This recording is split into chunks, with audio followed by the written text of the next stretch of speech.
Hello dear students, welcome back to my channel physics SPC moving charges and magnetism का एक question.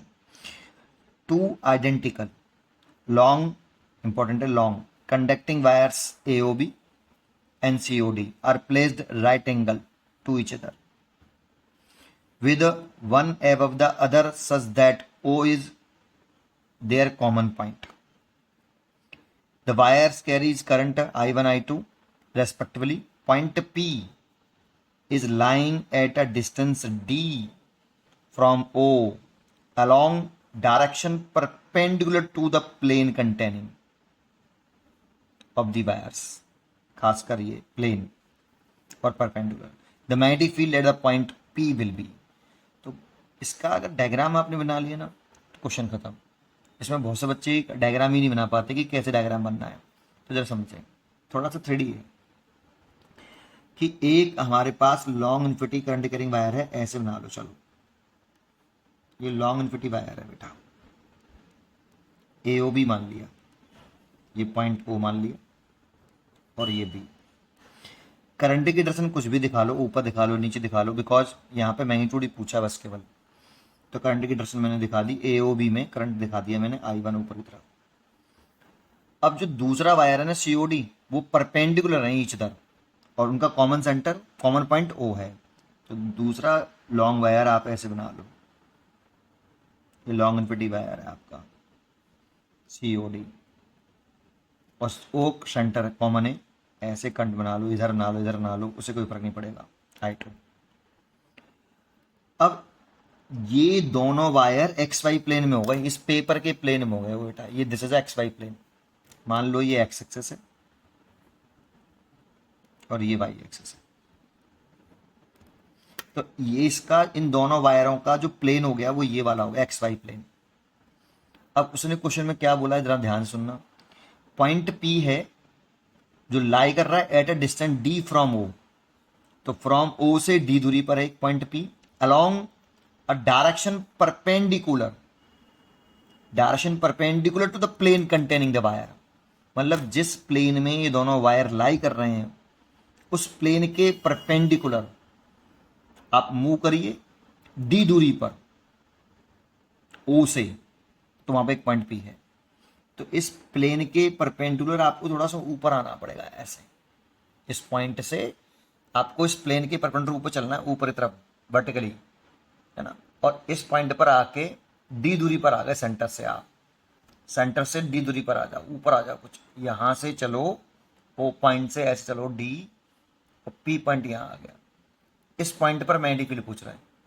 अब इसे imagine करने के लिए आप चाहो तो एक और फिगर बना सकते हो कुछ, या तो पहले ये समझ में आया। आप चाहो तो इस फिगर को ऐसे बना लो बेटा, तो आसान हो जाएगा आपके लिए कि ये आपका इस वायर को तो ऐसे रहने दो आप, ए और बी वाले वायर को ऐसे, ये ए है और ये बी है और ये सेंटर है O, और कंट ऊपर की तरफ है I1। और जो सीओडी वायर है ना, उसको आप नीचे की तरफ कंट दिखा दो या ऊपर की तरफ दिखा दो। ये कंट मैंने ऊपर की तरफ दिखा दिया, ये वायर मैंने ऐसे मान लिया बेटा आपके, देखो। तो एओबी और वायर ऐसे मान लिया मैंने परपेंडिकुलर, है ना। ऊपर की तरफ करंट है ये I2, वर्टिकल वायर माना है ये, है ना। अब देखो इसका जो प्लेन होगा ना वो ये वाला प्लेन होगा बेटा, ये वाला प्लेन होगा, ये वाला। सोचो, एक वायर ये हो गया और एक वायर ये हो गया ऐसे। तो ये कौन से प्लेन में है आपके, मेरे हाथ वाले प्लेन में तो है, इस वाले में। दैट मीन्स ये हो गया आपका वाई जेड प्लेन। अब इसके परपेंडिकुलर चलना है सेंटर से, तो इसके परपेंडिकुलर आप सेंटर ओ से चलिए, इधर चलोगे या इधर चलोगे। तो इसके परपेंडिकुलर या तो इधर चल लो या फिर इधर चल लो, डी दूरी चल लो, तो डी दूरी चल लेते हैं। तो चला भाई डी दूरी, इस पॉइंट से प्लेन के परपेंडिकुलर चलना है, तो डी दूरी पर एक पॉइंट है पी, ऐसे। तो ये थोड़ा थ्रेडी हो जाएगा, तो ये थोड़ा इसको आप रीड्रॉ कर लो इस तरह से दोबारा से। अब इस पॉइंट पर मैग्नेटिक फील्ड निकाल लो, अब आसान है, बस एक फॉर्मूला याद होना चाहिए आपको कि अगर कोई लॉन्ग इन्फिनिटी वायर है, ये लॉन्ग इन्फिनिटी वायर है और इससे पी पॉइंट पर मैग्नेटिक फील्ड पूछा है जो कितनी दूरी पर है, परपेंडिकुलर डिस्टेंस लेते हैं आर। ये परपेंडिकुलर डिस्टेंस होनी चाहिए। तो b इक्वल टू होता है म्यू नॉट अपॉन 4 पाई 2i ओवर परपेंडिकुलर डिस्टेंस, ये होता है।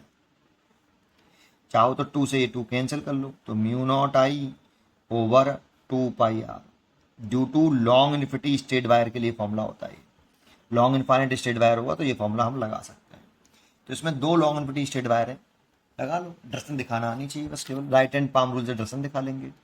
तो पहले AOB वायर की वजह से मैग्नीफिकेशन निकाल लो।